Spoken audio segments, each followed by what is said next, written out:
అధికారం అంటే ఆధిపత్యం చూపించడం కాదు, ఓటేసిన ప్రజల బతుకుల్లో వెలుగులు నింపే బాధ్యత. పవర్ చేతిలో ఉండటం గొప్పేం కాదు, ఆ పవర్ ప్రభావం సామాన్యుడి జీవితంలో చూపించడమే అసలైన సవాల్. జీవోలు జారీ చేస్తే సరిపోతుందా? సచివాలయంలో కదిలే ఆ కాగితం పల్లెల్లో పేదవాడి గడప తొక్కేదెప్పుడు? ప్రభుత్వ ఆశయం క్షేత్రస్థాయిలో ఆచరణగా మారేదెలా? సరిగ్గా ఈ పాయింట్ మీదే ఇప్పుడు ఏపీ అడ్మినిస్ట్రేషన్ పరుగులు పెడుతోంది. ప్రజలకు మేలు జరగని అధికారం ఎందుకు, ఫలితాలు రాకపోతే పాలన ఎందుకంటూ నిలదీస్తున్న ఆ టాస్క్ మాస్టర్ తీరు యంత్రాంగంలో వణుకు పుట్టిస్తున్న వైనం కేవలం సంతకాలకి పరిమితం కాకుండా సంక్షేమాన్ని ప్రజలకు చేరవేసే వారధులుగా కలెక్టర్లను మారుస్తున్న ఆ దార్శనికత వెనుక ఉన్న అసలు సిసలు వ్యూహం ఏంటి? నవ్యాంధ్ర పాలన ప్రస్థానంలో సాగుతున్న ఆ కొత్త వరవడేంటో ఇప్పుడు చూద్దాం.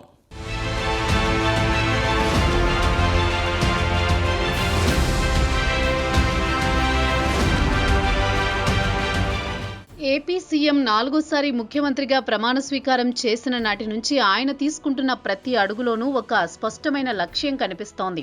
అస్తవ్యస్తమైన వ్యవస్థను గాడిలో పెట్టడం కోసం చేస్తోన్న ఒక యజ్ఞంలా సాగుతోంది. పాలనా పగ్గాలు చేపట్టిన తొలి క్షణం నుంచి ఆయన తనదైన శైలిని, ఆ టాస్క్ మాస్టర్ ముద్రను తిరిగి ఆవిష్కరించారు. కూటమి భాగస్వాములైన టీడీపీ, జనసేన, బీజేపీలు ప్రజలకు ఇచ్చిన వాగ్దానాలను కేవలం కాగితాలకే పరిమితం చేయకుండా క్షేత్రస్థాయిలో నిజం చేయడానికి ఆయన కంకణం కట్టుకున్నారు. ఈ క్రమంలో ఆయన ఎంచుకున్న ఆయుధం పరిపాలనా యంత్రాంగం. సచివాలయం నుంచి మారుమూల గ్రామం వరకు వ్యవస్థను సమూలంగా ప్రక్షాళన చేస్తూ అధికారుల్లోనూ జవాబుదారీతనాన్ని నింపుతున్న తీరు ఒక అనుభవజ్ఞుడైన టెక్నోక్రాట్ పాలనకు అద్దం పడుతోంది.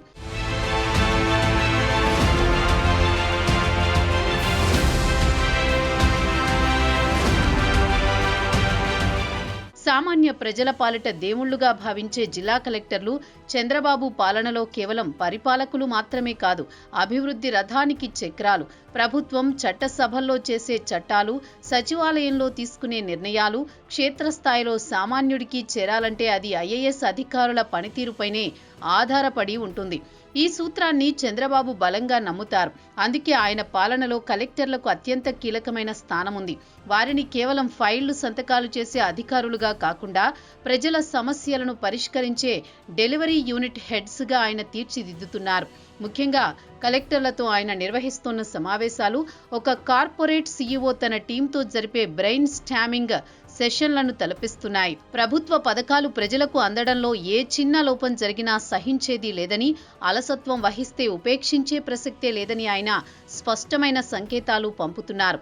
ప్రతిభ గల అధికారులను ఏరికోరి ఎంచుకోవడం, వారికి బాధ్యతలు అప్పగించడం, ఆపై ఫలితాలను రాబట్టడం, ఇదంతా చంద్రబాబు మార్క్ అడ్మినిస్ట్రేషన్.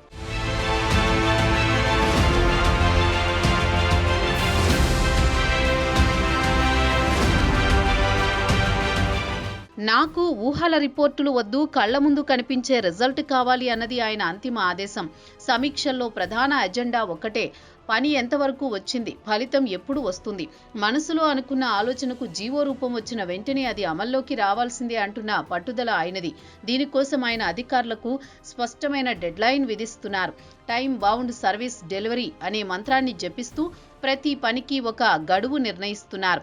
ఆర్థిక ఒత్తిళ్లు, అప్పుల ఊబిలో ఉన్న రాష్ట్రాన్ని గట్టెక్కించాలంటే ప్రతి రూపాయికి విలువ ఉండాలని, ప్రతి పథకం సకాలంలో ప్రజలకు చేరాలని ఆయన తప్పిస్తున్నారు.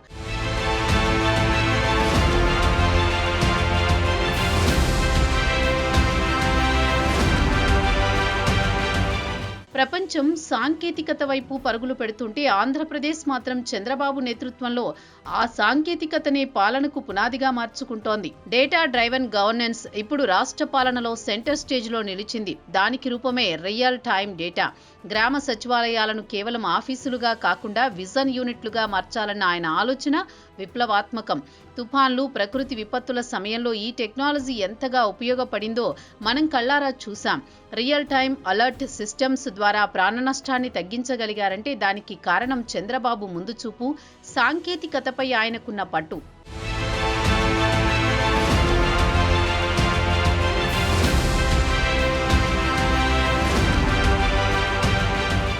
అమరావతిలో quantum computing, block chain technology వంటి అత్యాధునిక అంశాలను చర్చకు తెస్తూ అధికారులను కూడా టెక్ సావీగా మారుస్తున్న ఈ విధానం భవిష్యత్తు తరాలకు బంగారు బాట. ఒక పక్క సంక్షేమం, మరోపక్క అభివృద్ధి, ఈ రెండింటినీ జోడెద్దుల బండిలా నడిపించడం కత్తిమీద సాము లాంటిది.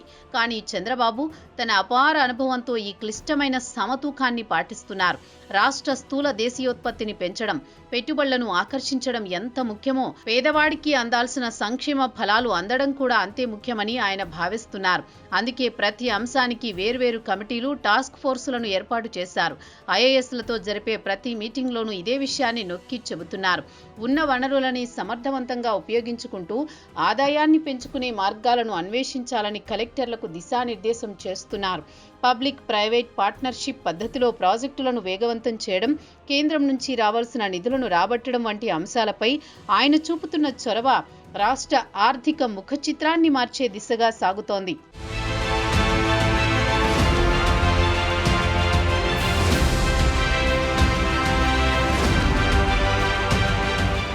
నాయకుడు అనేవాడు తర్వాతి ఎన్నికల గురించి ఆలోచిస్తాడు, కానీ దార్శనికుడు తర్వాతి తరం గురించి ఆలోచిస్తాడు. చంద్రబాబు నాయుడు ఖచ్చితంగా రెండో కోవకు చెందినవాడు. ఆయన చూపు ఇప్పుడు 2029 మీద కాదు, 2047 మీద ఉంది. భారతదేశం స్వాతంత్ర్యం వచ్చి 100 ఏళ్లు పూర్తయ్యే నాటికి ఆంధ్రప్రదేశ్ను దేశంలోనే నెంబర్ 1 రాష్ట్రంగా నిలబెట్టాలన్నది ఆయన విజన్ 2047. దీనికోసం ఆయన 10 గైడింగ్ ప్రిన్సిపల్స్ ను రూపొందించారు. కేవలం మాటలతో సరిపెట్టకుండా ఈ లక్ష్యాలను సాధించడానికి జిల్లాల వారీగా ప్రణాళికలు సిద్ధం చేయాలని కలెక్టర్లను ఆదేశించారు. సచివాలయంలో జరిగే హై లెవెల్ రివ్యూ మీటింగ్స్ లో మంత్రులు, సెక్రటరీలతో పాటు వీడియో కాన్ఫరెన్స్ ద్వారా కలెక్టర్లను కూడా భాగస్వాములను చేస్తూ అందరినీ ఒకే తాటిపైకి తెస్తున్నారు.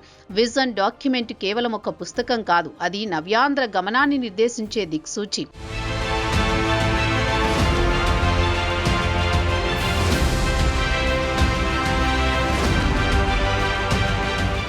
అభివృద్ధి పరుగులు పెడుతున్నప్పుడు భద్రత పక్కదారి పట్టకూడదు. చంద్రబాబు పాలనలో ఈ అంశానికి అత్యంత ప్రాధాన్యత ఉంది. గత అనుభవాలను అధికారులకు గుర్తు చేస్తూ అలాంటివి పునరావృతం కాకూడదని హెచ్చరిస్తున్నారు. కేవలం నిధులు విడుదల చేశామా, పనులు మొదలు పెట్టామా అన్నది కాదు, సామాన్య ప్రజల ప్రాణాలకు విలువ ఇవ్వని పాలన వ్యర్థమని, ప్రతి అధికారి తన పరిధిలో జరిగే ప్రతి పనిని నిశ్చితంగా గమనించాలని ఆయన సూచిస్తున్నారు. ఈ జవాబుదారీతనమే ప్రజలకు ప్రభుత్వంపై నమ్మకాన్ని కలిగిస్తుంది. భద్రతతో కూడిన అభివృద్ధే నిజమైన అభివృద్ధి అని చంద్రబాబు చేతల్లో చూపిస్తున్నారు.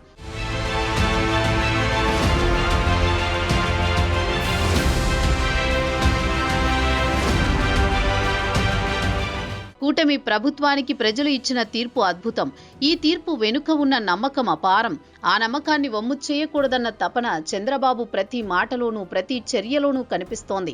ఇంతటి మెజారిటీ ఇచ్చిన ప్రజల పాలనలో చిన్నపాటి అలసత్వాన్ని కూడా క్షమించరని ఆయనకు బాగా తెలుసు. అందుకే జిల్లాల వారీగా డిపార్ట్మెంట్ల పనితీరును మానిటర్ చేయడం, అవసరమైతే నేరుగా ఫీల్డ్ విజిట్లకు వెళ్లడం, అధికారులను నిలదీయడం, ఇవన్నీ ఆయన రాజకీయ చిత్రతకు, పరిపాలనా దక్షతకు నిదర్శనాలు. మాటలు చెప్పే నాయకులు చాలా మందే ఉంటారు, కానీ చేసి చూపించే నాయకులు అరుదు. చంద్రబాబు అరుదైన కోవలో ముందు వరుసలో ఉంటారు.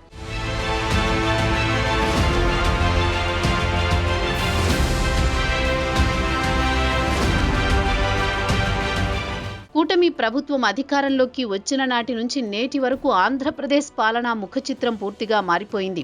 మనసులోని ఆలోచనలకు జీవో రూపమిచ్చి దానికి గడువు విధించి ఫలితాలను రాబట్టడం, ఇది చంద్రబాబుకు వెన్నతో పెట్టిన విద్య. అయితే ఈసారి అది మరింత పదును తేలింది. మరింత సిస్టమాటిక్, డేటా డ్రైవన్ గా, రియల్ టైం మానిటరింగ్ తో కూడిన ఒక అధునాతన వ్యవస్థగా రూపాంతరం చెందింది. ఈ పాలనలో వేగముంది, ఖచ్చితత్వం ఉంది, అన్నింటికీ మించి మానవీయత ఉంది. అధికారులను పరుగులు పెట్టిస్తోంది.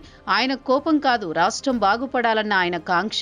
ఐఏఎస్లను దేవుళ్లుగా అభివర్ణిస్తూనే వారి బాధ్యతాయుతమైన సేవకులుగా మారుస్తున్న ఈ చంద్రబాబు మార్క్ పాలన రాబోయే తరాలకు ఒక కేస్ స్టడీ. అలుపెరగని ఈ శ్రామికుడి చేతిలో ఏపీ భవిష్యత్తు సురక్షితంగా, సుందరంగా రూపుదిద్దుకుంటోంది అనడంలో ఎలాంటి సందేహం లేదు.